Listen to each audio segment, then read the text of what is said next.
Chapter 18.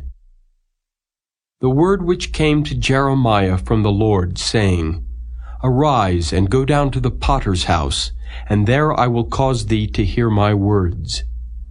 Then I went down to the potter's house, and behold, he wrought a work on the wheels. And the vessel that he made of clay was marred in the hand of the potter, so he made it again another vessel, as seemed good to the potter to make it. Then the word of the Lord came to me, saying, O house of Israel, cannot I do with you as this potter, saith the Lord? Behold, as the clay is in the potter's hand, so are ye in mine hand, O house of Israel.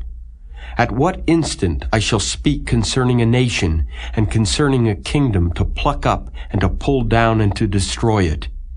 If that nation against whom I have pronounced turn from their evil, I will repent of the evil that I thought to do unto them.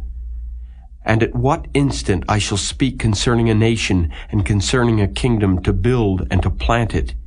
If it do evil in my sight, that it obey not my voice, then I will repent of the good wherewith I said I would benefit them. Now therefore go to, speak to the men of Judah and to the inhabitants of Jerusalem, saying, Thus saith the Lord, Behold, I frame evil against you, and devise a device against you. Return ye now every one from his evil way, and make your ways and your doings good. And they said, There is no hope, but we will walk after our own devices, and we will every one do the imagination of his evil heart. Therefore thus saith the Lord, Ask ye now among the heathen, who hath heard such things. The Virgin of Israel hath done a very horrible thing. Will a man leave the snow of Lebanon, which cometh from the rock of the field? Or shall the cold flowing waters that come from another place be forsaken?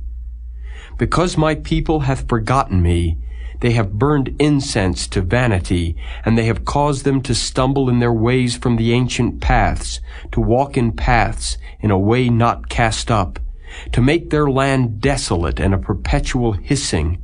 Every one that passeth thereby shall be astonished, and wag his head. I will scatter them as with an east wind before the enemy. I will show them the back and not the face in the day of their calamity. Then said they, Come, and let us devise devices against Jeremiah. For the law shall not perish from the priest, nor counsel from the wise, nor the word from the prophet. Come, and let us smite him with the tongue, and let us not give heed to any of his words.